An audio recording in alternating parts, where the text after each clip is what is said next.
आपके अपने चैनल कौशल sir math में स्वागत है। आज हम क्लास 10th का प्रश्नावली 5.2 का क्वेश्चन नंबर 8 को पढ़ने वाले हैं। ये क्वेश्चन एग्जाम के दृष्टिकोण से बहुत ही इम्पोर्टेंट है। तो चलिए वीडियो को बिना समय गवाए शुरू करते हैं। हमारे पास जो क्वेश्चन है, एक एपी में आपका 50 पद है जिसका तीसरा पद 12 है और अंतिम पद 106 है, तो इसका 29वां पद आपसे पूछा जा रहा है। कोई एपी है, उसमें हमारा 50 पद है, तो यहाँ पर क्या क्या दिया है उसको लिखिए। सॉल्यूशन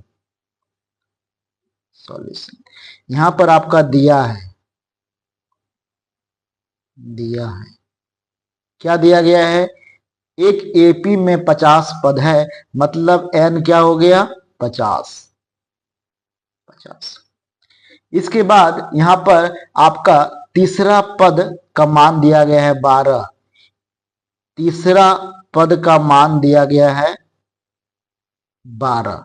इसके बाद इसमें अंतिम पद 106 है। अंतिम पद मतलब एन कितना हो गया आपका? 106। तो आपसे 29वां पद का मान पूछा जा रहा है, तो आपको ए 29 का मान आपसे पूछा जा रहा है। तो यहाँ पर A3 का मान दिया गया है 12।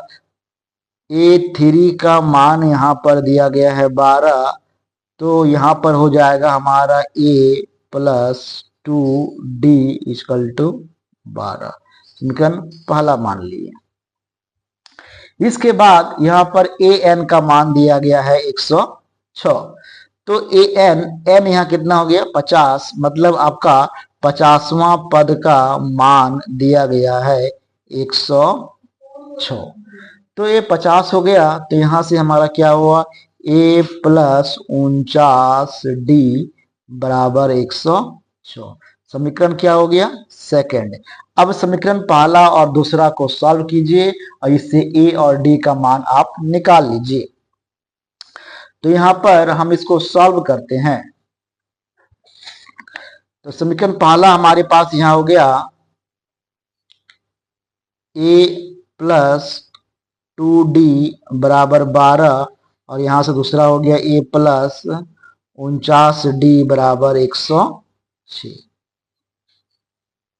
दोनों समीकरण को आप घटा दीजिए, तो यहां से ए आपका कट गया और यहां से हो गया आपका -47D और यहां से कितना हो गया? -94।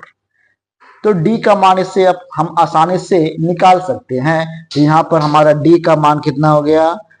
माइनस कट गया, तो 49/47 डी का मान हो गया 2।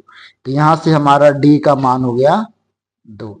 जब मेरे पास डी का मान हो गया 2, तो इससे हम ए का मान निकाल सकते हैं। समीकरण पहला में ये जो मेरे पास समीकरण है यहाँ पर पहला, इसमें आप डी का मान बैठा दीजिए 2, तो इससे आप ए का मान बड़े ही आसानी से निकाल सकते हैं। तो यहाँ पर हम पहला हो गया a प्लस 2D बराबर 12, तो आपको a का मान निकालना है। a प्लस 2D का मान हो गया कितना? 2 बराबर 12। तो a का मान हो गया 12 माइनस 4, 4 हो गया, तो a का मान हो गया 8 और यहां से d का मान हो गया 2। यही दोनों हमको निकालना था, a और d का मान। अब हमें मान निकालना है इसका 29वां पद क्या होगा, मतलब a 29। तो यहाँ क्या हो जाएगा? 1 प्लस इससे 1 कम होता है 28D। a का मान यहां से हम निकाल चुके थे। a का मान हमारा आ गया 8 और प्लस 28D का मान आ गया 2। तो यहाँ से 8 प्लस 28 दूनी 56 और 56 8 को जोड़िए तो होगा 64। तो ए 29 का मान हो गया हमारा 64। यही आपका क्या हो गया? आंसर। यदि वीडियो अच्छा लगे तो चैनल को सब्सक्राइब करके बेल आइकन प्रेस कर दे। धन्यवाद।